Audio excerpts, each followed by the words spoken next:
Okay, I think we can start. So welcome everybody, to this important webinar with the launch of this EU for Integrity program. This is done in partnership between OGP, OECD, and the European Commission. I'm Mathieu Bousquet. I'm the head of unit at the DG NEAR in the European Commission, and I will have the pleasure to moderate the session today. So welcome to all. We have a big number of very good panelists that will speak later. And of course, you can use the chat function to speak and to communicate with us. You can also use a Q&A. Now after 1 year of digital, I think we are all experienced with Zoom. So you can use the Q&A and raise your questions. You can also refer to the chat. Now you have some information about interpretation in the chat, and we will put information there. So basically, interpretation is available in English and Russian. And you must be using the Zoom desktop or the mobile app to access this feature. You select language or interpretation button or more on the mobile app, and you tap the language interpretation and select your preferred language, Russian or English. So we will have a meeting of 1 hour and 30 minutes. We will start by 2 recorded videos. Unfortunately, Commissioner Oliver Varey, the European Commissioner for Enlargement and Neighborhood, cannot be with us today, but he had a pre-recorded address. And the same for the Secretary General of the OECD, Mr. Angel Gurria. And then we'll have the pleasure of having Mr. Sanjay Pradhan, the Chief Executive Officer of the Open Government Partnership, to also give an opening remark, and this will be a live opening remark. Then we'll go to the panel, and then we'll get the conclusion after Q&A by my Deputy Director General, Katarina Mateanova, and then we will conclude the meeting. So welcome to all again for this great panel. And now we start with the recorded video of Commissioner Oliver Varey. Dear Secretary General, dear Chief Executive Officer, ladies and gentlemen, I'm pleased to open this high-level event to launch the EU for Integrity program for the Eastern Partnership.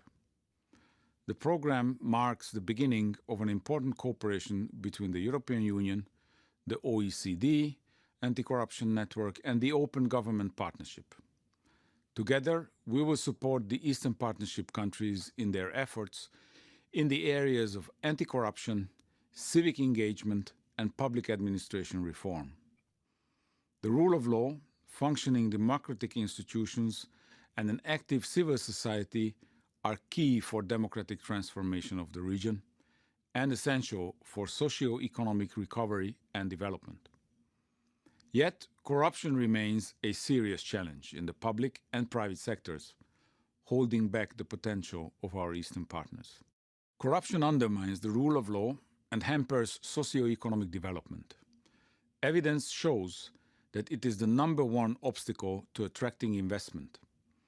According to estimates, corruption alone costs the EU economy 120 billion euros per year.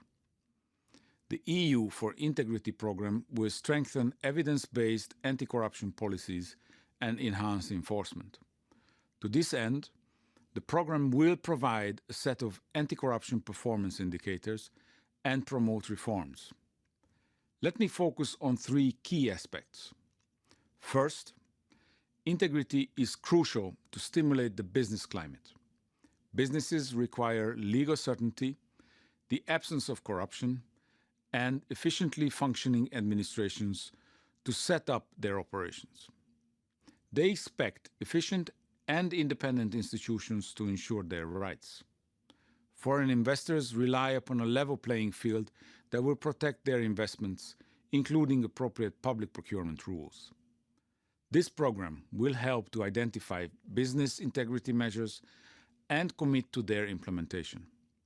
In a nutshell, promoting business integrity will prevent corruption in the region. Second, high-quality public administration is a key foundation for well-functioning democracies. Citizens and businesses need a functioning system of checks and balances.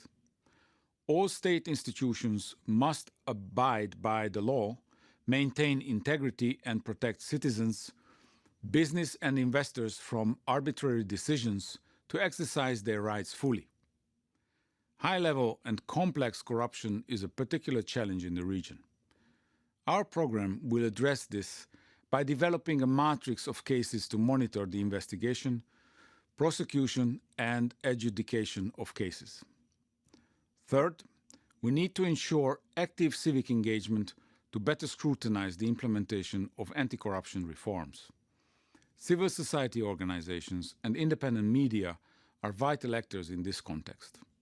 Through the program, we will maximize the potential of the Open Government Partnership to increase civil society engagement and build alliances with the governments of the Eastern Partner countries. Today's launch of the EU for Integrity program illustrates our commitment and common goal. The EU, with the support of the OECD and the Open Government Partnership, will continue to bring tangible benefits to all citizens in the region. I sincerely hope that our partner countries will commit to this goal as well and engage fully in the program. I wish you all a successful event. Commissioner Várhelyi, Chief Executive Officer Pradhan, dear friends, I'm pleased to launch with you the EU for Integrity program with the European Commission and the Open Government Partnership. Today, as the world continues to fight the health and economic crisis unleashed by COVID-19, we will be discussing solutions to build a safer, more prosperous world for all. Integrity is key to these solutions. We need integrity to be effective in our responses to the crisis, but also to rebuild trust in national governments, as well as in science and evidence to guide global economic growth, to make it inclusive, resilient, sustainable. At the OECD, we firmly believe that collective action offers the best solutions to our society's biggest challenges, including the fight against corruption. One excellent example of this, the OECD Convention Against Foreign Bribery, is a very specific and very important tool to stop companies bribing governments of foreign countries where they operate. Now, some may ask, how can you detect such crimes which are taking place far away? How do you provide the necessary evidence to your own domestic court? Or how do you sanction companies in a way that helps deter future crimes? Well, the OECD Working Group on Bribery shows that all of this and more can be done. Over the last 20 years, the convention has transformed global business. Today, global companies know that integrity and responsible business conduct are expected from them, whether they are working in OECD countries or in other parts of the world. They're not two sets of rules that apply differently depending on where you're working. Our colleagues from the European Commission also understand the value of multilateralism. EU enlargement has been one of the biggest geopolitical transformations of the last 2 decades.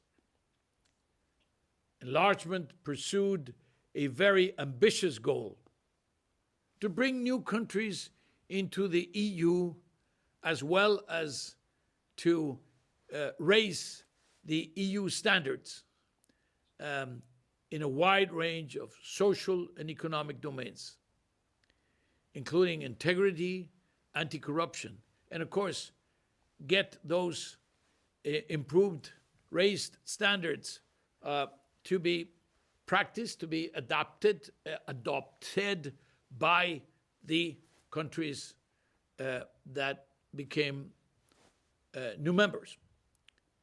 So the OECD is proud to have been a partner and to have contributed to this endeavor, such as through the Eurasia Regional Program, which has advanced the dissemination of OECD standards in the region, the OECD EU Sigma program for good public governance, and the Anti-Corruption Network for Eastern Europe and Central Asia. Today, we're launching the new EU for Integrity program, EU for Integrity program, to help Eastern Partnership countries to both benefit from and contribute to multilateral anti-corruption collaboration. EU support for this program is the proof of a long-term strategic commitment that the OECD fully shares. The EU for Integrity program will also open up new opportunities for both the OECD and the countries that the OECD has worked with in the anti-corruption network for Eastern Europe and Central Asia. That includes Armenia, Azerbaijan, Georgia, Moldova, Ukraine. We are committed to deliver the best from the OECD, such as innovation through the development of anti-corruption indicators, rigorous and unbiased examination of countries through peer reviews, high-quality analysis and recommendations, and exchange of experience and good practices between anti-corruption, law enforcement, and business integrity practitioners. This program will help our partner countries to move their anti-corruption work to the next level of quality and impact, and will promote their integration into the EU and the OECD family. But to get there, partner governments will need to show true commitment to meet the cooperation that is offered. It is important for the future of your countries and the future of your citizens. Improving citizens' lives is a driving force behind all OECD work. In the program we are launching today, the OECD will work hand in hand with the Open Government Partnership, the so-called OGP, allowing us to engage with civil society. The OECD and the OGP have a long history, and our shared goals are reflected in the OECD recommendation on open government. Dear friends, integrity and trust are the bedrock of our society. They are the central pillars of all COVID-19 measures and of recovery strategies. I'm confident that our combined efforts will contribute to more integrity and less corruption in Eastern Europe and Central Asia, and will increase people's well-being in the region. I would like to thank the EU, the Open Government Partnership, and the partner countries for making this program a reality. It is an ambitious program, and we will need to work hard to deliver. But the OECD stands with you to ensure that we do. Thank you.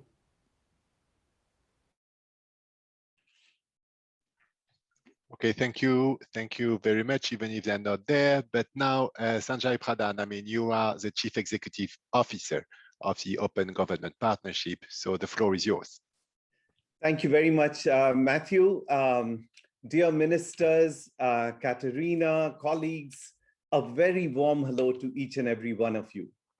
We meet in unprecedented times, the most devastating pandemic in 100 years, the worst recession since World War II, and of critical concern to us here, a continued erosion of democracy, reflecting a global rise of authoritarian leaders, concerted disinformation campaigns, and historically low levels of citizen trust in government, all exacerbated in the region by geopolitical tensions and political turbulence. In this context, open government is not a nice-to-have luxury. It is essential for tackling these challenges. Done right, it can help put citizens at the heart of governance to renew their trust, and it can tackle threats to democracy. But for this, we need to advance concrete reforms through OGP action plans, which Armenia, Georgia, Moldova, new OGP local members are co-creating this year, while Ukraine is implementing. This year, the Eastern Partnership countries are also agreeing on new targets with the EU. So leveraging these opportunities, the EU for Integrity program that we launched today can support you in advancing bold open government reforms that can help you achieve three vital goals. First goal, build a more citizen-centered government which empowers citizens, including vulnerable groups, to shape and oversee policies and public services that respond to their needs. Here we can scale up participatory budgeting, as in Madrid, or citizen monitoring of public services, as in the Philippines. You know, in Italy, when an investigative journalist reported that only 9% of EU funds were being utilized, the government leveraged OGP to empower citizens and high school students to become on-the-ground monitors of projects financed by 100 billion euros of EU financing, the details of which the government disclosed on an Open Coesione online platform. In this region, we can scale up reforms like Georgia's budget monitor, which empowers citizens to scrutinize budgets online and report government agencies that citizens would want audited. Second goal, fight corruption and capture. Some countries in the region have taken important steps, but there is a long way to go. Ukraine and Moldova have led on open contracting. Armenia is a pioneer in beneficial ownership transparency. Through EU for Integrity, we can support countries to deepen these reforms and raise ambition in two areas. First, ensure independence and openness of judicial institutions to enforce accountability and end impunity. And second, enhance transparency and citizen monitoring of COVID-19 stimulus funds, as in Colombia. Third goal, tackle resurgent threats to democracy, including those fueled by digital technologies and foreign interference. Some OGP countries are tackling polarization through citizen assemblies, which foster dialogue amongst people with divergent views on contentious issues.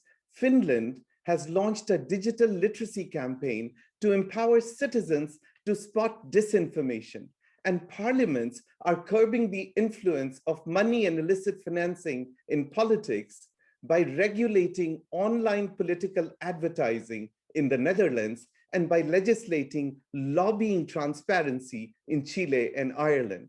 Nigeria is taking actions to protect civic space, as Azerbaijan needs to do to remain in OGP. Now, advancing these ambitious goals requires that international partners better coordinate and support courageous reformers like yourselves. That is why for EU for Integrity, we are absolutely delighted to join the European Commission, which provides policy frameworks and vital support to reformers, and the OECD Anti-Corruption Network, which provides anti-corruption tools and models. From OGP, we can leverage our global partnership of 150 national and local governments and thousands of civil society organizations to facilitate peer exchange amongst reformers within the region and outside the region. And through this program, we can provide you the latest research, financial support for civil society, co-creation and implementation support for governments, innovation grants, and awards for successful reforms. So in closing, I call on you to advance ambitious open government reforms to build a more citizen-centered democracy that can renew trust, reforms that you can showcase at our 10th anniversary summit in December this year. There, the Eastern Partnership countries can be visible champions in a refreshed coalition to push back against the rise of authoritarianism and to renew democracy. We in OGP stand ready to support you in this vital journey. Thank you very much. Thank you, Sanjay. Thank you very much.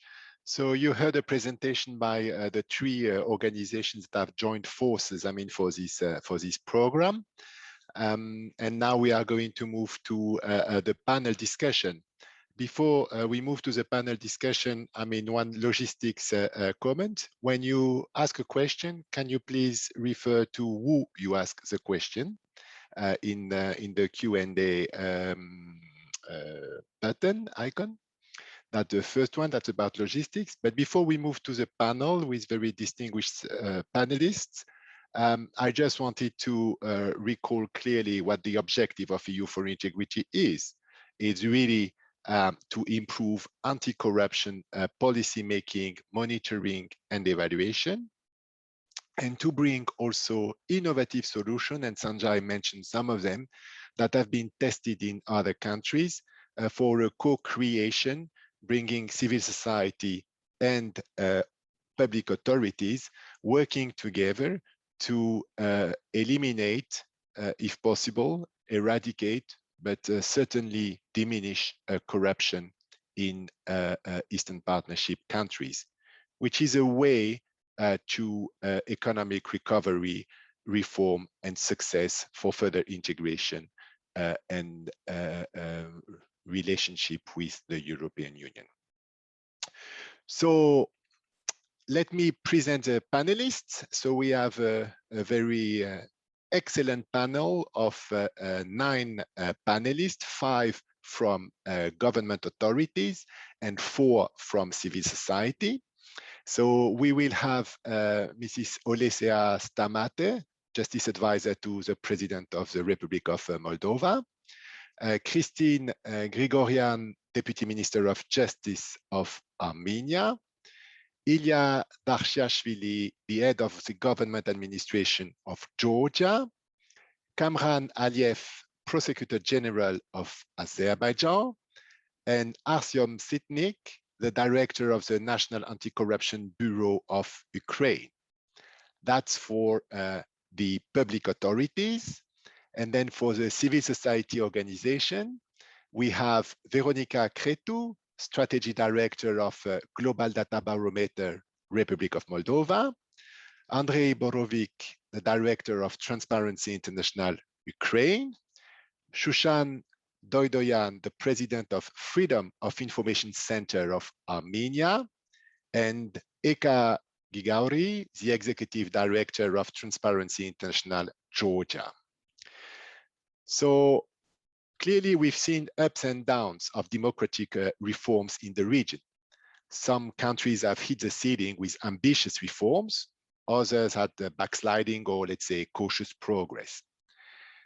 We have today a high-level panelists with us to discuss the challenges and commit to a lasting change that all three organizations, EU, OECD, and OGP, are happy to support. But I will have some questions for each of our government representatives, and then we'll move to the civil society representative. What does it take to dare for reforms when you are in a government or in a governmental authority? In addition, what is the best support that international partners can offer? These are my questions, the overall framework of my questions to the government representatives of the panel, but I'll have specific questions to all of them. I mean, in order to have some time at the end for some questions, I think it's important that we stick to the 3 minutes. So we'll start with you, Olesea. So Olesea Stamate. So you've been a Minister of Justice in Moldova. You've been working for civil society organizations, and now you're the advisor to the President of the Republic of Moldova. So my question to you, President Sandu was elected with a strong anti-corruption reform agenda. What are the immediate action that you foresee in the short term, and what are your plans for cooperation with civil society? Olesea. Good afternoon, everyone. Thank you, Mr. Bousquet. We don't hear you. You can't hear me? Can you hear me? Okay, good. I'm delighted to be part of this great event, and thank you for having invited me. Indeed, Madam President was given a very strong mandate from the population of Moldova, having achieved 1 million votes, the most that ever was achieved by any political competitor here. And her mandate is indeed to fight corruption. It is obvious to everyone that the president of the country cannot fight corruption alone. So in order to do that, we need a pro-reformist, strong parliament and government, which we hope to ensure after the snap elections in July. And immediately after the snap elections, we have a very strong anti-corruption agenda. One of the main aspects of this agenda relates to the extraordinary external evaluation of judges and prosecutors. I know this idea is not new. I know this idea might seem unpopular, but the way corruption is so deeply rooted in the Moldovan society throughout the spheres, and justice seems to be just unable to deal with it. The only viable and sustainable solution to this issue remains the external evaluation, or so-called vetting of judges and prosecutors, which we will initiate immediately after the snap elections. On the short term, of course, we have some actions planned to strengthen the National Integrity Authority, as well as the Anti-Corruption Prosecutor's Office, which are the main institutes to fight corruption. I would like to mention that civil society in Moldova has always played a key role in terms of signaling corruption, high corruption cases. I mean, for years, this has been the most important, if not the only source of public information about high-profile corruption cases. Unfortunately, we do not have the efficient judiciary and prosecution service who could take up these cases and investigate them effectively. So what I see as the top priority actions for the immediate, for the upcoming period is, one, to further strengthen the civil society and their role in monitoring and watchdogging and communicating about high corruption cases. And secondly, a genuine reform of anti-corruption authorities, which will then take up the information provided by the civil society and finally deliver justice. To conclude, I think the EU for Integrity program will play an important role and will provide the necessary support both in strengthening the civil society efforts as well as finding those tailor-made solutions for reforming the anti-corruption sector in Moldova. Thank you. Thank you very much, Olesea. So now let me turn a little bit southwards. To Armenia, Christine Grigorian, you're the Deputy Minister of Justice. I think your cooperation with both OGP, OECD, and EU is 4 years. You've been very active in the administration, and now you're the Deputy Minister. So Christine, your government has initiated many promising anti-corruption reforms, but it's also fair to say that most of the results of these reforms still need to be seen. How do you see the next steps, the level of ambition and implementation of the reforms in the coming years to meet the needs and demands of the citizens? Many thanks for this opportunity, and thank you indeed, Matthew, for the question, which could be very true for 2019, though, when the ambitious anti-corruption reform strategy was approved. But let me list some quick wins and then go into the institutional side. And I'll escape the point that Sanjay already made regarding the beneficiary ownership. First, on my list, we have tripled the number of persons who submit declarations of assets and interest from 3,000 to 9,000 now, and overall the number of declarants currently is more than 30,000. Next, during recent 3 years, by the final results of the investigated and adjudicated corruption cases, including high-level corruption, more than 100 million euros were recovered in the state budget, whereas during previous 9 years, 3 times less funds recovery has been registered for the same type of cases. Another example, we have introduced the integrity check mechanism for candidates of judges, prosecutors, investigators, and Olesia was referring to the similar issues, and also the property check mechanism for sitting judges. The mechanism, which is functional only 12 months now, already proves its efficient and balanced nature. For instance, based on the property check of members of Supreme Judicial Council, 3 disciplinary, 3 administrative, and 1 criminal case has been instituted. According to the results of an integrity check of candidates for prosecutors, no person with a negative conclusion was appointed, and 1 criminal case has been initiated. But let me highlight that our strategic goal is building the anti-corruption institutional framework, strong and independent institutions dealing with prevention, investigation, and adjudication of corruption cases. We have already established the first institution, which is the Corruption Prevention Commission, which is inter alia responsible for the checks I was referring to earlier. But by the end of this year, we will have the specialized anti-corruption committee, a law enforcement body, fully functional, and the anti-corruption courts early next year. Meanwhile, last year, we have established a specialized department in the Prosecutor General's office dealing with civil asset forfeiture cases. This department has opened more than 220 inquiries, mainly cases, and the very first cases will appear before the court very soon.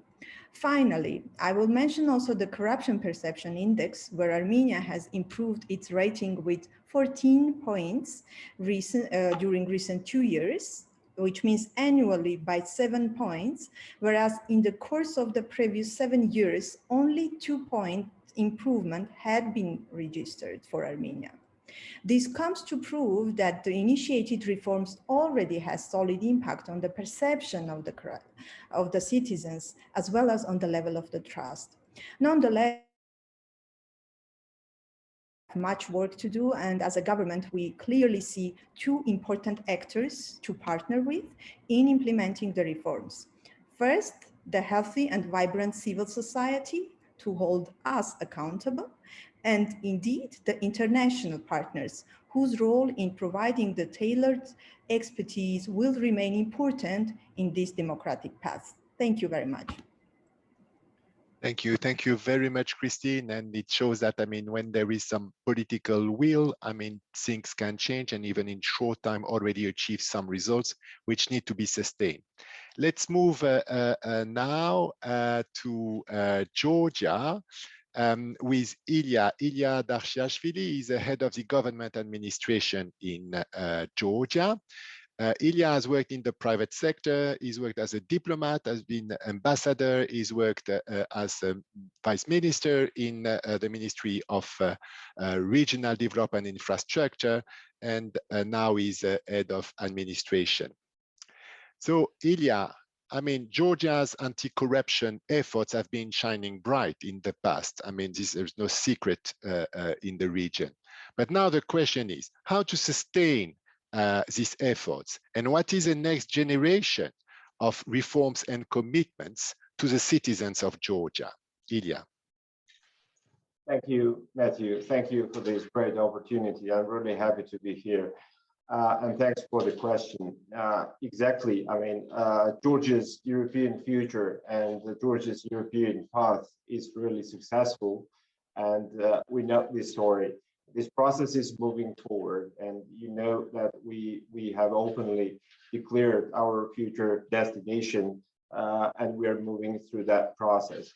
Also, I wanted to underline that exactly, you absolutely correctly mentioned that Georgia is working hard to move forward through these reforms. And first of all, I just wanted to underline that we're not, first of all, we're not doing these reforms. We're not keeping this reforming process moving forward just to get somewhere. No, first of all, this is our internal interest and our internal perception to make this country attractive from the prism of Brussels and from the prism of the European Union. And we want through these reforming processes make this country with its value-driven society, and to make this country attractive for the European Union. We are extremely happy to be part of OGP community, and we are contributing to that. And I just wanted to take this excellent opportunity and express our deepest gratitude to Sanjay Pradhan and his team, always backing and helping Georgia on that path. And also just wanted to underline very briefly that we have established a committee here inside the OGP Georgia. And we're really proud to say that we're going to sure we have civil society on board, and we want their voice to be heard, and we are looking for to have them engaged in the process, and we are about to have our first ever session, and we want them to also be part of this process inside the building of our action plan for the upcoming years. So yes, it's been easy, Matthew, before to deal with these reforms and keep country moving forward before the pandemic. But you know, at this in this reality, we are really, the world is facing challenges, and now we should work hard to find how effectively and efficiently deal with, on the one hand, deal with the pandemic, and on the other hand, how to keep countries' reforms and moving forward.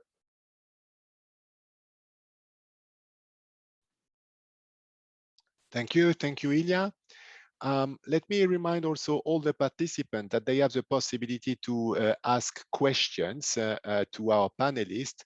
I mean, using either the chat or the Q&A function under Zoom. So let's move now to Azerbaijan. Mr. Kamran Aliyev, you're the Prosecutor General of Azerbaijan. So you have a long career. You've been Director of Scientific Educational Center, the Director of Anti-Corruption Directorate with the Prosecutor General, investigator, senior investigator of the Investigations Department. You have also an impressive network and international positions. So you've been appointed Prosecutor General of the Republic of Azerbaijan in May 2020. So you are best aware of the enforcement challenges relating to fighting corruption. So now, from your perspective as Prosecutor General, what do you see as the main challenges and opportunities for Azerbaijan to tackle corruption to also meet the citizens' needs? Chairman, dear colleagues, good afternoon. I am grateful to you, Mr. Chairman, for this opportunity and for raising these very important points. I must say that the policy and efforts of the Azerbaijani government mainly focus on increasing economic well-being and enhancement of social stability. For the mentioned purposes, the Azerbaijani government implements reforms in the public administration sector and other areas of the national economy. Through these reforms, the government aims to establish a favorable business environment, ensure transparency in public governance, and rendering public services, enhance democratic values, and guarantee the rule of law, and increase citizens' economic and social welfare in the end. Today, we can claim that with confidence that reforms implemented in the last years have already produced significant achievements in several sectors.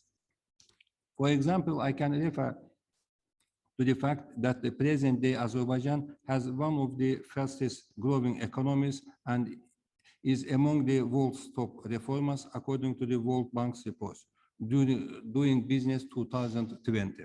As a result of successful policy, the social welfare of citizens has increased and the poverty rate has dropped to 5%. And Azerbaijan has turned into a leader country in the region. The country now has a modern legislation, anti-corruption legislation in line with international standards, which has been noted by various international and regional monitoring mechanisms. But I must say that along with those successful outcomes, we also experience challenges. I think it is fairly obvious that corruption remains one of the significant challenges in parallel to global and regional security issues. In this respect, I should note that Azerbaijan's anti-corruption strategy is not isolated on a separate agenda, but it is an integral part of country's overall strategy for development. In other words, our view on anti-corruption is that measures in this respect should complement reforms focusing on development. Consequently, anti-corruption measures should more target factors or elements that hinder growth.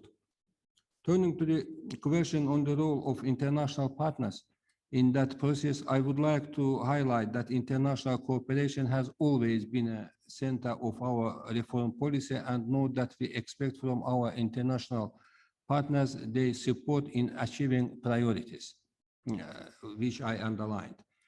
To be more specific, our vision on the role is that detailed proposals target specific initiatives and projects developed based on the thorough analysis of the situation in the respective sectors of the national economy can add value to the advancement of reforms in those directions.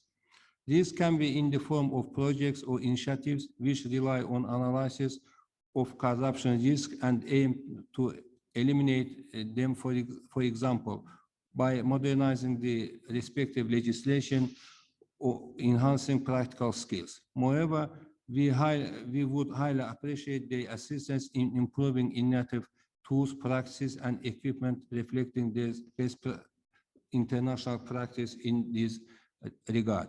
And answering your specific question, I must say that two things from my point of view now, we need to pay very serious attention. First of all, improving again our legislation, and not less important, to implementation of legislation. Speaking about improvement of the legislation, I mean that we need to introduce new institutions into our legal system. To be more specific, there is a growing necessity for reviewing the legislation framework to limit immunities and privileges of certain groups of public officials. I mean here judges, members of parliament, and etc. We also observe a greater need for the introduction of a pre-bargaining system in order to investigate and prosecute high-level corruption cases. Thank you very much for your attention. Thank you very much. So now we move to Ukraine.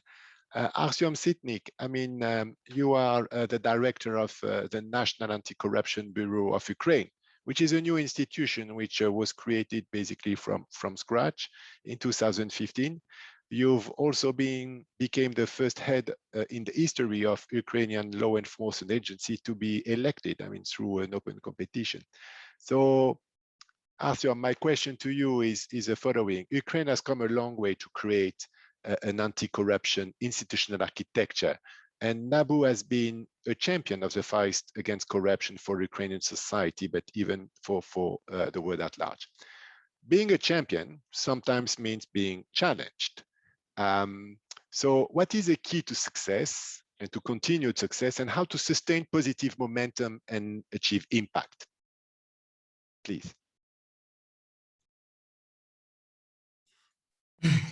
Добрый день.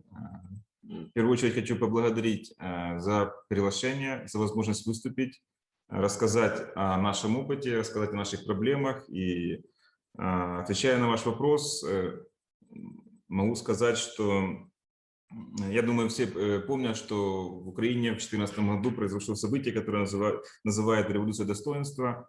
Основной причиной этой революции было то, что запредельный уровень коррупции в стране, и, соответственно, общество вышло на Майдан и требовало изменений. И НАБУ, который я сейчас возглавляю, является прямым последствием запроса общества на борьбу с коррупцией.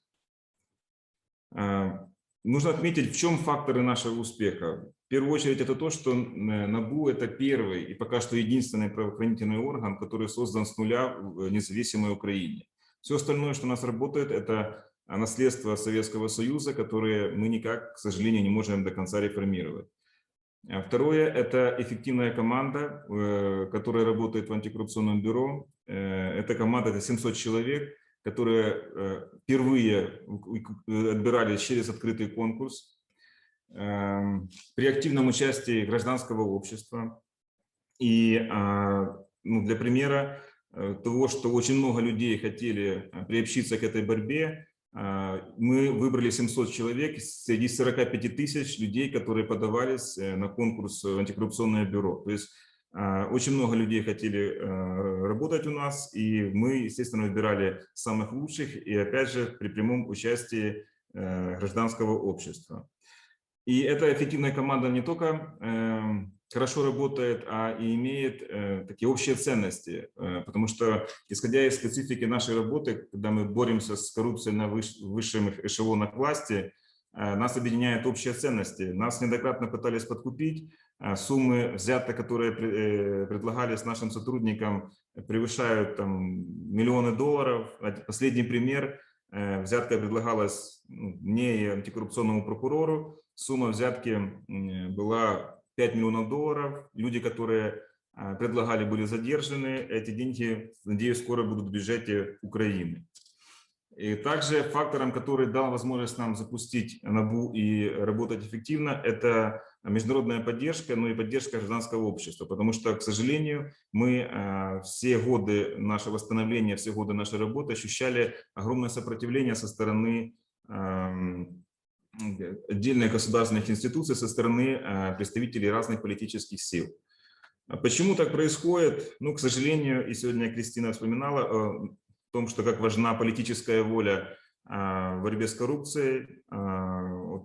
Ключевой проблемой Украины это всегда была недостаточность политической воли для борьбы с коррупцией. Я остановлюсь на конкретных примерах, для того, чтобы каким-то образом остановить НАБУ, уволить руководство, лишить полномочий. В парламенте было подано больше 20 законопроектов, и только благодаря, опять же, поддержке международных партнеров, благодаря поддержке общества гражданского, пока что мы работаем, пока что мы имеем гарантии независимости и продолжаем свою работу. Также немаловажно и влияет на нашу работу покрывательство высших чиновников с применением других органов государственной власти. Суды, прокуратура иногда выносят решения, которые фактически блокируют наши расследования, и, к сожалению, это тормозит процесс привлечения высших должностных лиц к уголовной ответственности. Также мы имели и имеем огромную проблему с судами, поэтому мы с 2016 года настаивали на создании антикоррупционного суда, и до создания антикоррупционного суда наши дела просто останавливались на стадии рассмотрения в суде, и фактически никаких приговоров не было. С момента начала работы НАБУ мы задержали на получение взяток больше 60 судей. Из них уже благодаря созданию антикоррупционного суда почти 10 судей получили реальные сроки содержания под стражей. Вот. И это показывает, насколько правильной была идея создания специализированного суда, который рассматривает дела по коррупции в высших эшелонах власти. К сожалению, судебная реформа в Украине еще не закончена. Вот. Одно из наших последних дел показывает, насколько большая проблема в Украине с судами. Нами была задержана целая группа, преступная организация судей окружного административного суда города Киева, которые, используя свои полномочия, пытались захватить власть, фактически над всей судебной властью, в том числе над Высшей квалификационной комиссией судей и Высшим советом правосудия.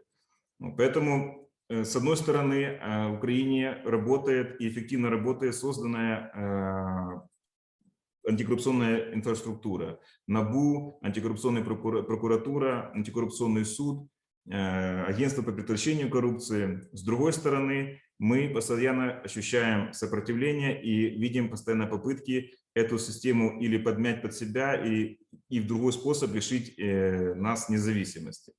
Вот. И, как я уже сегодня говорил, важнейшим фактором, который дает нам возможность дальше развиваться, дальше проводить расследования и, наконец-то, получать приговоры суда в отношении топ-чиновников, это то, что у нас была поддержка международных партнеров и была поддержка гражданского общества.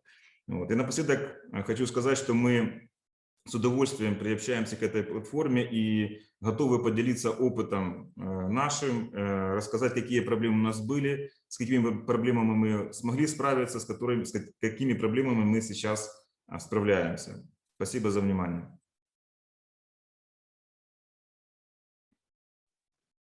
Thank you very much. And indeed, that's what the project is about also. I mean, to learn the lessons from the different countries and to bring them in the other countries. So thank you. We've had our 5 government representatives intervention. So now we are going to move to the civil society representatives. Before that, and in the meantime, I mean, while the colleagues are speaking, I mean, again, I mean, you can post questions in the Q&A box, but of course you specify, I mean, to whom your question is. I mean, we already received some, so this is good. So now I'm going to turn to civil society colleagues, and I'm going to raise the same question to all of you one by one.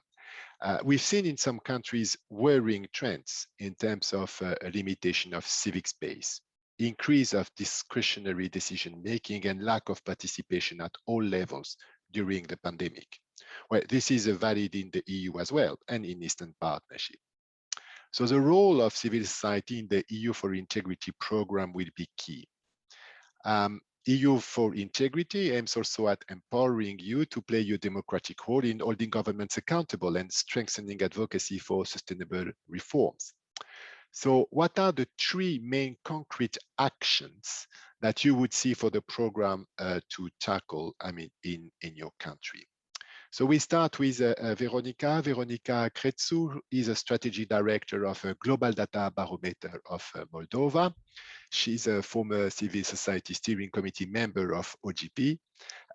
She's currently an envoy to the OGP. She's led the different international processes and is very active in international networks. So Veronika, what would be the 3 actions that you would consider essential, I mean, for the program to tackle? Thank you. Thank you very much, distinguished members of the panel, dear Sanjay, dear participants, colleagues. I'm really honored to be here today, and thanks the organizers for the invitation to this event. Confucius said that the strength of a nation derives from the integrity of the home. And I hope that today's launch of the blueprint for integrity in the Eastern Partnership region will move us from almost 30 years of pontification around anti-corruption, rule of law reforms to really long-lasting positive impact and transformation. Moldova ranks today number 115 out of 180 on the Corruption Perception Index. This is not a good result. And more than that, it has lost few points since 2012. Back then, Moldova was promoted as a story of success on many fronts, with open data and citizen engagement mechanisms getting global attention and even recognition. However, the more I reflect back on our so-called stories of success, the more I tend to believe that we have been adopting isomorphic mimicry, and what we did, in fact, we created capability traps. And those strategies for public sector improvement, such as training, reform, generating better evidence, forcing compliance, have really failed to deliver. We do need to urgently get out of this mimicry, and civil society should be part of the design in moving forward. But how? 1. Moldova needs a clear longer-term vision, a theory of change, if you want. It will help to galvanize support and help face those challenges associated with frequent transitions in government, natural disasters, pandemics, or economic downturns, and really help strengthen resilience at all levels. Moldova should have a vision for at least the next 30 to 50 years if it wants to exist as a well-functioning state. In line with this, civil society has to learn to play multiple roles. One of the roles being a co-designer and co-creator of this longer-term vision. And this is where CSOs would greatly benefit from support of our EU partners. 2, the government of Moldova should rethink its transparency in decision-making agenda and ways it engages with its civil society partners. Current mechanisms are weak, are opaque, and with the COVID pandemic, most of them have become completely dysfunctional. Establishing knowledge-sharing, expertise-based hubs where sectorial problem owners and solution owners would go through iterative processes for health sector, education, public procurement, security, or demographics might be something worth exploring. And this is where CSOs would benefit from strengthening its expert role. And 3, integrity does require high-quality data to deter corruption. The ability of civil society and government watchdogs to monitor, detect, or counter political corruption should be consolidated and improved on a regular basis, as this is another important role civil society plays. Online data-based platforms such as governance reform scorecards should become part of the modus operandi of the government rather than remaining sleeping beauties. And initiatives such as the Global Data Barometer, which tracks political integrity data, should trigger more high-level strategic commitment at the country level and in the region for the improvement of the data landscape. I thank you very much for your attention, and I stand ready to provide any support I can to this wonderful initiative. Thank you. Thank you, Veronica. Thank you. Very, very clear and good proposals forwards that we will look at, of course. So now let me turn to Ukraine. Andrei Borovik, you're director at Transparency International, where you're member of the Public Controller Council and as a National Anti-Corruption Bureau of Ukraine. You are an economist, you've worked as an investment analyst, and you've also managed a division in the reform department of the Prosecutors General Office. So, I mean, your views would be quite relevant in this context. Please tell us, I mean, what do you see the 3 main actions that the program should tackle? Andrei. Yeah, thank you for introduction, and greetings to everyone. It's really an honor to be here with all of you today. If talking about the Ukraine, for the last 30 years, our country has gone back and forth in terms of democratic progress and reforms. Politicians, presidents, thanks God we had a few presidents than the only one, promised lots of reforms and change, but the results were rather modest than extraordinary.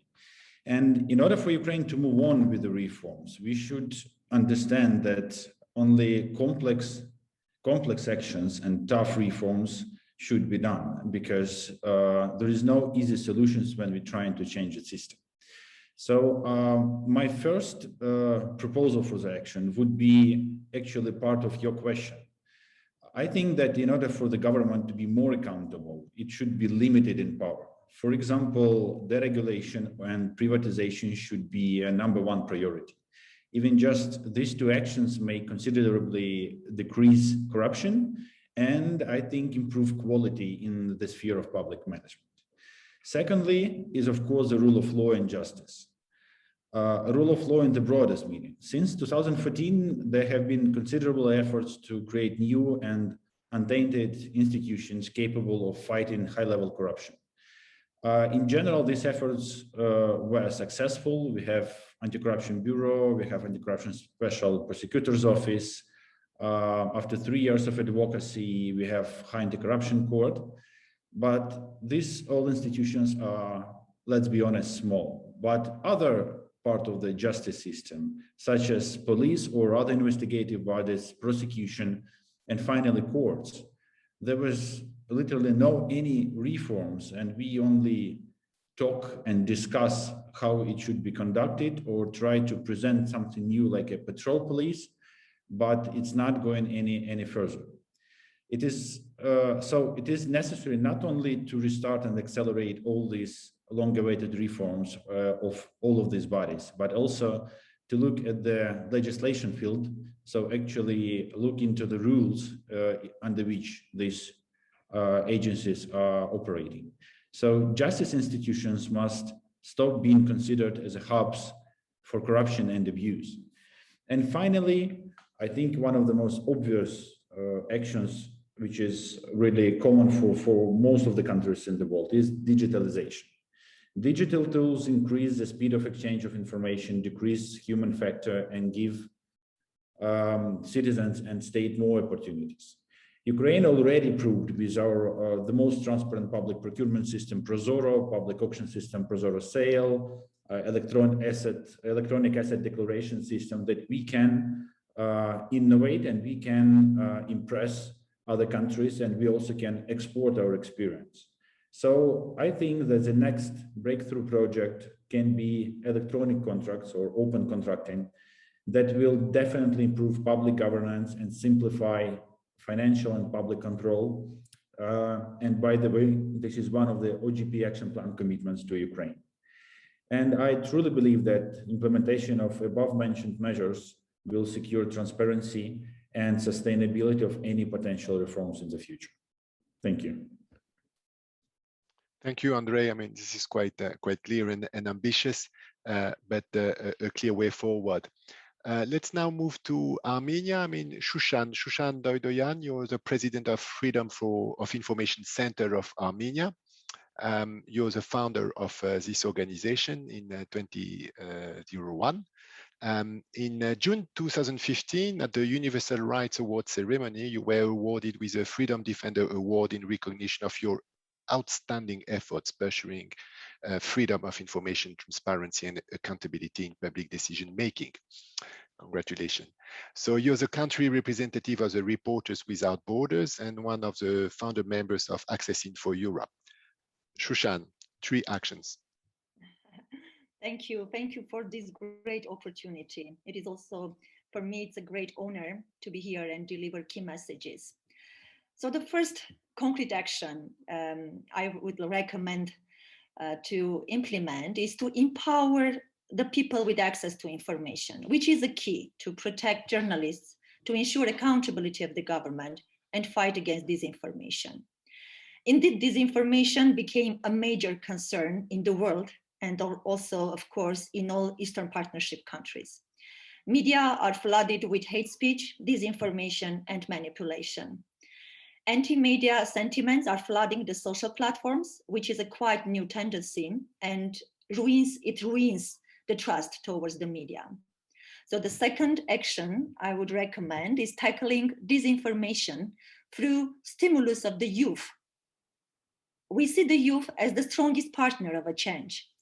First, to produce high quality content using both information verification tools and exercising information requests. And second, to invest their improved watchdog capacities for revealing the wrongdoing of authorities, holding them accountable, and serving the public's right to know.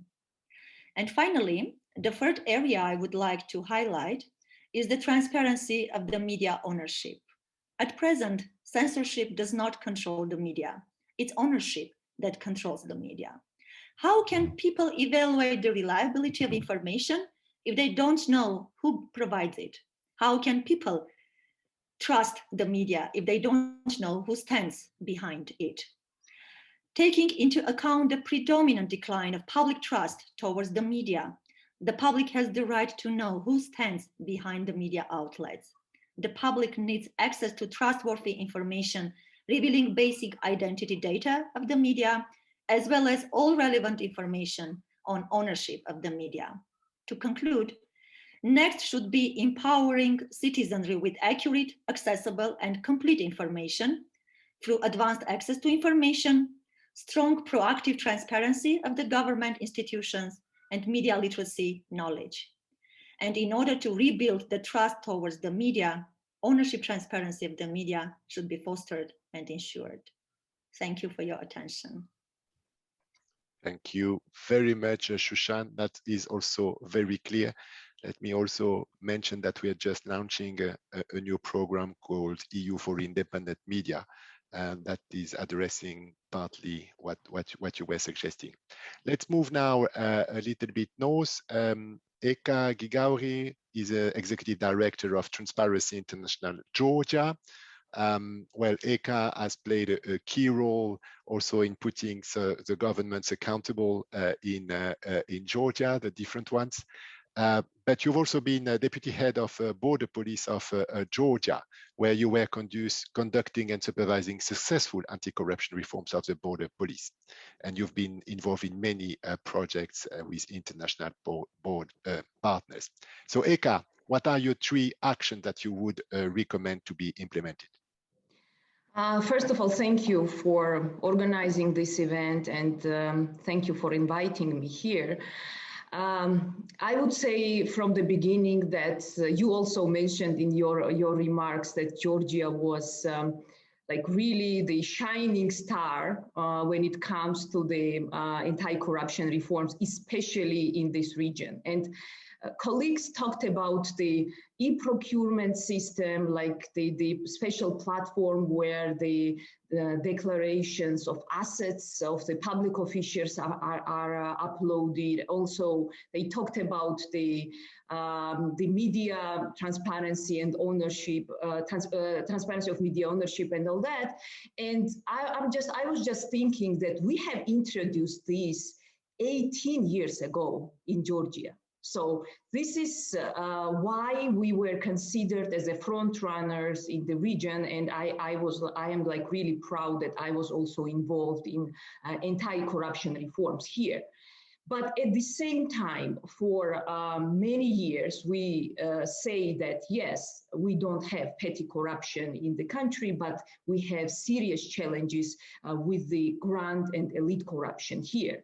And if we look at the CPI scores now, we will see that for many years, for the last 8-9 years, there was nothing done in order to challenge the elite corruption in Georgia and really create the system which will create obstacle or resist to the elite corruption here. And now we see that this is a big challenge for our country. So one recommendation from my side will be to support the creation of anti-corruption agency, independent anti-corruption agency in Georgia. And this is actually, by the way, what the civil society requested from the Georgian government 2 years ago in frame of the OGP Civil Society Forum.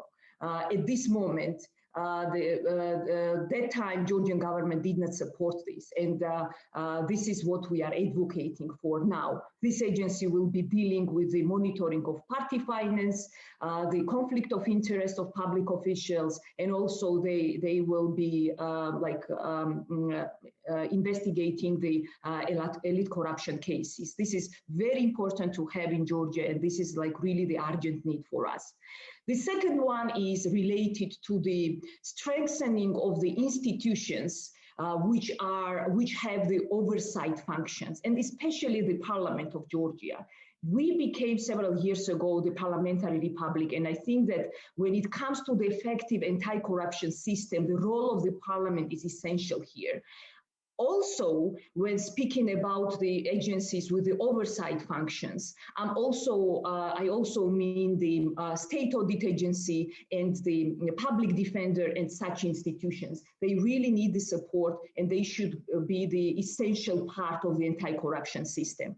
Another recommendation that I have is related to the involvement of civil society of different processes. You know, I think that from one side we have good development when the OGP Civil Society Forum moved under the Prime Minister office, but I should say that we did not have meetings for 2 years now. So we need to speak, we need to meet, and we have very good mechanism there to agree on essential reforms in the country. So I think that this mechanism should be supported and should be more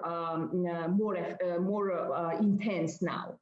What I also find very important, of course, to defend and support the civil society and media in Georgia. I think that this is very important.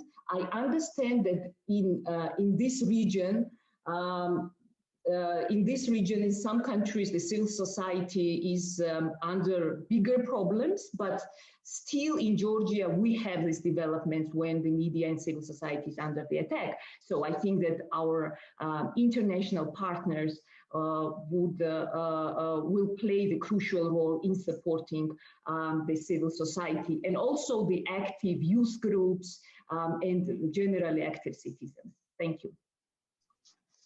Thank you. Thank you very much, Eka, also for your comments and suggestions.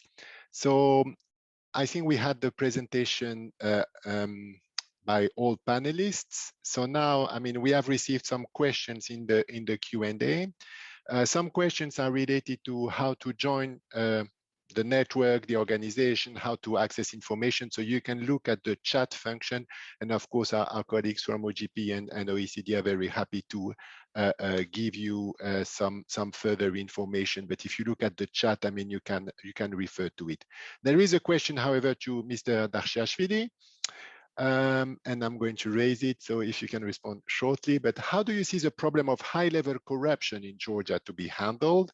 And what concrete measures are you planning to take? And do you think that adding anti-corruption functions to your department of the administration of the government without the proper analysis of the resources? I understand there might not be additional resources allocated to the development and capabilities serve the purpose of fighting corruption effectively? Well, thank you. Thank you very much for that question. Indeed, Georgian government is working hard to deal with those challenges we may have in that process, and we don't have a perception that within one step or one phase before you can become perfect. No, that's not our perception, and we know how hard and difficult this process is to move forward and continuously reflect and address all those challenges. And we are extremely pleased to look at those international indexes and the rankings coming from our partners and international organizations. And you can easily notice that Georgia is developing and advancing on that path. And that is a reflection of what we do. Of course, we are saying that we may have challenges inside that, but our key intention is to move forward and streamline all our reforms with the process of Georgia's European integration. And we are extremely pleased and happy that this process is moving forward and Georgia's European future is really tangible and feasible. So I think this is a process, what I started in the beginning. This is a process, and it was just mentioned from my colleague from Georgia, Eka, that the civil society should be part of these discussions. And I mentioned that OGP Council, what has been established. Yes, we have this civil society, and because of this very challenging situation we have on the planet, and then I mean pandemic, unfortunately, that was unable to gather all these people. And I mentioned that next month, hopefully, we'll have a chance to have our civil society vocal voice over there.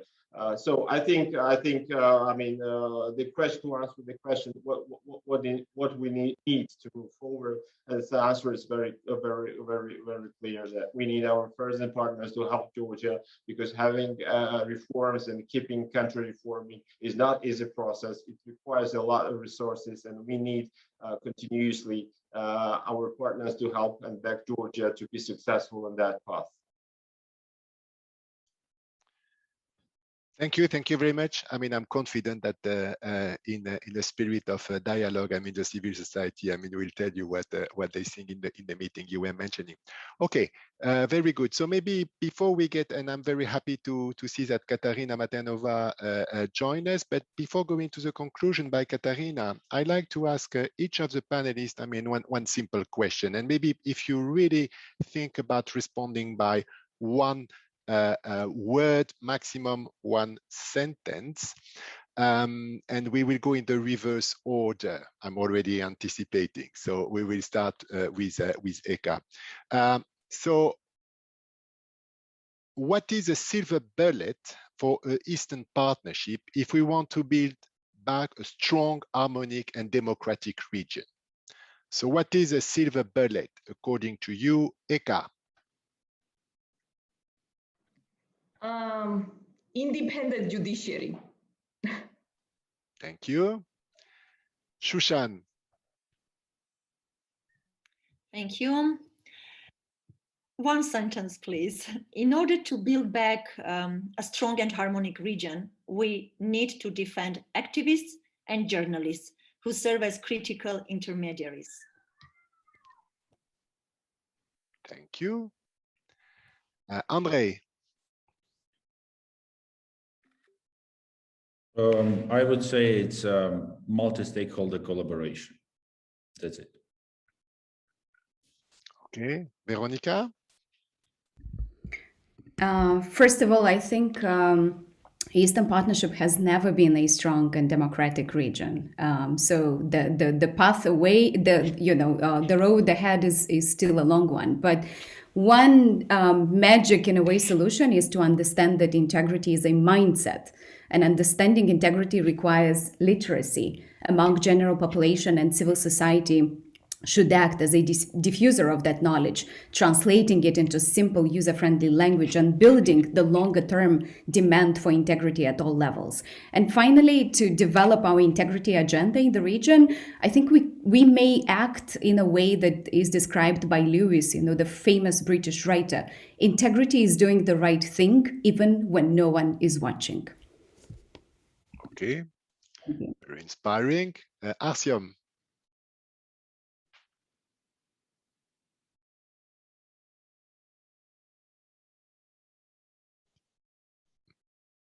Artyom. Независимые медиа, независимые суды и сильное гражданское общество. И надежное международное сотрудничество.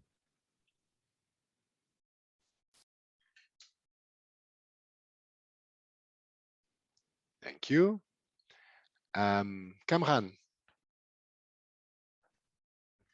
We need to be connected and share and exchange information, experience, and best practices. Thank you. Ilya? Well, I think transparent state institutions, I think, is one of the key drivers for that direction. Very good. Christine? Thank you. To my opinion, the silver bullet frames our anti-corruption vision, dedication, hard work, learning, and partnership. And maybe from my side, I would add that the security triggers of that pistol which our silver bullet leaves are the rule of law and human rights. Okay. Odysseia? Since I have the most difficult task because most of the points have already been mentioned, I would say the word accountability. But beyond that, since we're talking regional level, I think there is plenty of room for cooperation and experience exchange between the EAP countries for both for civil society and for the governments to learn the best practices, but also the failures of which through which our neighbors have gone. Thank you. Thank you. Thank you to all the panelists for your inputs, for your insight, for your thinking. This was fascinating, and this promises to be an excellent project, I mean, to gather forces. I'd like now to give the floor to Katarina. Katarina Matanova is a Deputy Director General of DG NIR in the European Commission. Katarina, the floor is yours for the concluding remarks. Thank you very much, Matthew. Dear friends, it's great to be here. First of all, to all my Ukrainian friends, happy Vyshyvanka Day. As you can see, hopefully you can see, I have been wearing one the whole day. And it in fact is a day when I have 3 public presentations. In the morning, I addressed all member states representative dealing with Eastern Partnership countries, very fitting. Now I was on a NATO EU panel on Ukraine on disinformation and independent journalism, and now very fitting integrity, launching our integrity EU for integrity program. So it's really fantastic. So very fitting end to the Vyshyvanka Day. I have Matthew has kindly and his team prepared very nice concluding remarks, but I in fact listened to the entire panel now, and I'll take it a little bit in a different direction. Quick question, Matthew, how much time do I have so I don't keep people from their drinks or teas or something? 6 minutes. 6 minutes. Will you give me 10? Sure. Okay. So very good panel, very interesting points. Let me just quickly summarize what has been said. Independent judiciary, a silver bullet. Independent judiciary import a strong intermediaries such as journalists or activists, multi-stakeholder collaboration. Integrity is really a mindset, doing the right thing when nobody's watching. Learning partnership to practice rule of law, human rights, support for strong civil society. I think that came from Artem and international cooperation, connectedness, sharing information, transparent, steady institutions. All of them are silver bullets, with one exception. With all due respect, Eka, I think this is part of our problem, is the notion of independent judiciary, which is something that we all sort of listened to well-meant Western advice, which was completely misguided, because it's the independence that went before competence came in and accountability settled in. And this is something that we deal with not only in Eastern Partnership, all across the Western Balkans, in countries like my own, which is Slovakia. You know, we all establish these independent high councils of justice, and what they do is they protect their own, and the more corrupt, the more protection you get. And we're now for years now trying to unpack these issues, whether it's in Albania, whether it's in Ukraine, whether it's in Georgia, whether it's in Moldova. So actually, why I don't like this expression is because the word independent should not have been the defining word, because the interpretation of independence has nothing to do with the accountability and competence. It became like a medieval guild. It became a protected profession, and now we are trying to reform.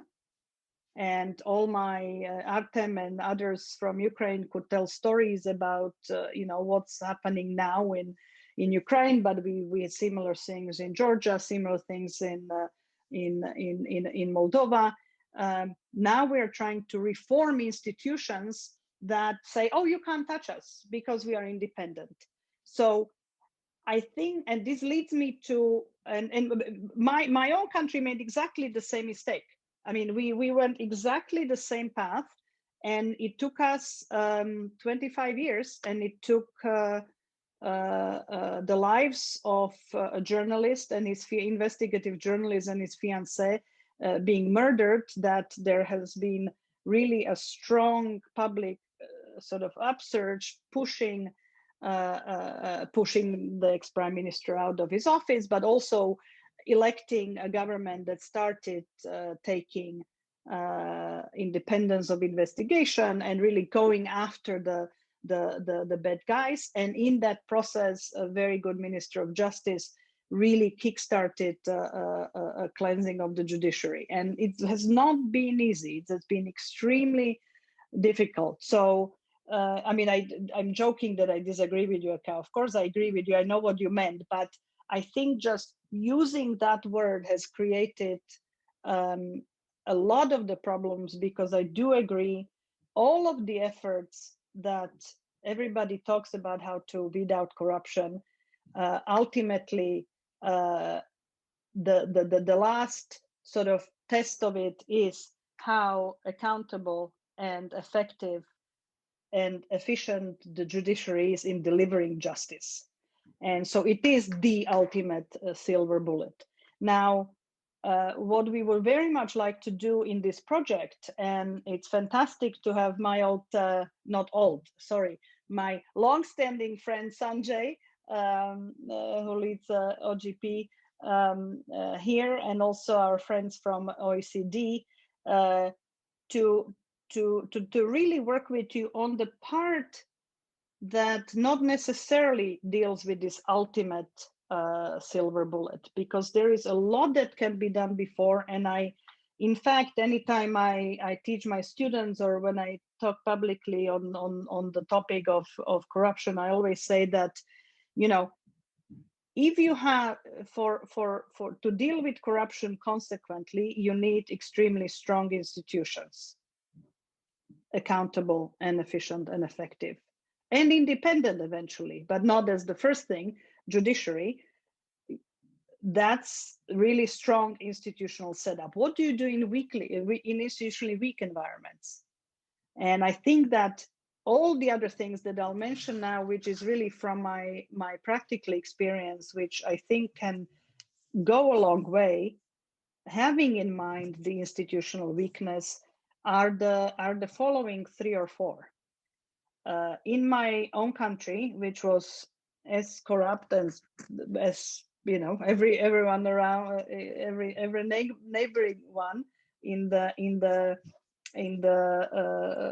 roaring post-communist years, really the paradigm shift in the state administration happened with the adoption and implementation of 2 laws.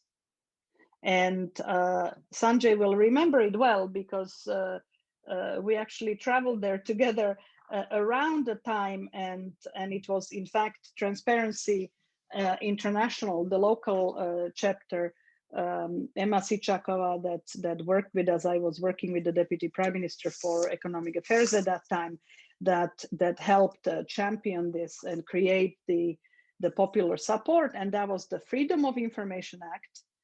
And the Government in the Sunshine Act is probably the best translation I can think of. Essentially, the law that mandated the government to completely switch the paradigm. Not that everything the government does is secret, and sometimes we give you some information if you ask for it, but really mandated to government that everything is public, everything is recorded, everything is open for review by anyone, except specific areas where the government needs to say and prove that, okay, there is a secret for this, or military, or national security, or whatever the exceptions are. But But really, this was a paradigmatic shift that really started a different set of different expectations by the citizens, and was extremely important. The second one, I would say, and I think this is where Ukraine has gone perhaps the farthest, is the asset declaration system. But again, well-meant push by the internationals, well-meant larger than life expectations of the civil society created a system that is just way too onerous to be sustainable. I mean, if you have a situation where, you know, not only a minister but the head of a kindergarten in some province has to do very onerous asset declaration because it captures over 1 million people in Ukraine, that is perhaps a little too heavy. But in general, asset declaration is a very, very good idea for public officials. And I would add two things, and I think that Ukraine again is a very good example of that, and Chatham House even quantified it, and certainly my home country is a good testimony to that too. If you bring competition into specific sectors of the economy, by definition you are lowering corruption there. When Naftogaz, when the tariffs in Naftogaz were equalized between private and public prices, overnight billions of hryvnia were saved, and it went from 8% of deficit to 1% of profit, Naftogaz, in 1 year. I mean, you don't make savings from efficiency gains of 9%. It was because the big spigot of corruption was stopped. Or when you manipulate fixed exchange rates, if you go floating, the same thing happens. So in Slovakia, there were huge corruption in the banking sector. And when we cleaned up and restructured the banks, they were privatized and well managed. Overnight, there was no space to make that corruption. So bringing competition in sector by sector. And the last point I would make, and I did not hear a lot of this being that much reflected in this last panel for very obvious reasons. You are all the intermediaries, as our Armenian friend said. So it's not, with the technology these days, it's not only the NGOs that bring the potential for keeping the government to account. I think that there is huge scope now with technology to do citizen monitoring, citizen scorecarding. I realize that it's a touchy subject, talking with lots of NGOs in the public, because, you know, some may feel disenfranchised and the role of intermediaries undermined. I think that doesn't necessarily need to be the case. I think the advocacy and a lot of the expert watchdogging needs strong intermediaries, strong civil society, journalists. But I think that this element was incredibly difficult to do, or not incredibly, but it was not as easy to do. Now it's very easy to introduce, which is citizen feedback on the provision of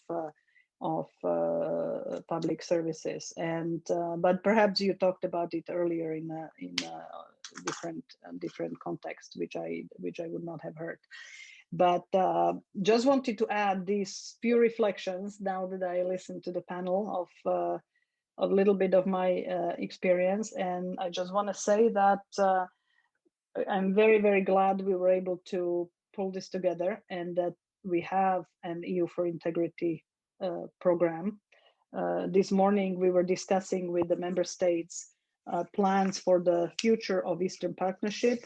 And in fact, I was explaining to them the two pillars on which we want to build it. One is the investment pillar, to invest in prosperity and green transformation, digital transformation, SMEs, the real economy. But the other pillar on which our future policy is based is a pillar that we broadly call governance. which really brings in support to the civil society, to the independent media, but also issues of rule of law, anti-corruption, all the things that we talked about here. So I can tell you that the governance pillar was extremely welcome and very much demanded by the member states. And I should have read about this speech before I gave that one, because I would have already mentioned the EU for integrity, but we'll do it on many other occasions with our member states. But what I want to say, great start. Wish you good luck, and I will be delighted to, when I'm in the region, to be part of any either discussions or launching events or whatever. Count on me to do it from there or to do it virtually. And with this, thanks again. I think we will be closing today's event. Yeah, thank you. Thank you very much, Katarina. Thank you for bringing indeed your experience and your analysis and building on what the panelists said. I want, to conclude by thanking, of course, Katarina and Sanjay, but all the panelists for your inputs. It's a start of a journey. Together, we are going to get the three organizations, and I like very much what Artyom said. Basically, the success was a teamwork inside and a strong support from different partners. This is the spirit of this program, is to work to get OECD, OGP, and the EU supporting joint work, teamwork between the government authorities and the civil society, and even the citizens, as Katarina said, to go forward and to put more accountability. I'd like to thank the interpreters also, and of course thank the teams, Marina and her team at the OGP, Olga and Ruzudan at OECD, and my team for the preparation of this event, which I think has been very rich, bringing a lot of food for thought. There are still some questions which are unanswered, so you can raise a question to the different partners. You can see in the chat function, the email to address your questions to. But again, thank you very much, and hope to see you also with some results of these programs on how we manage to tackle corruption together. Thank you, and have a very good evening. Goodbye.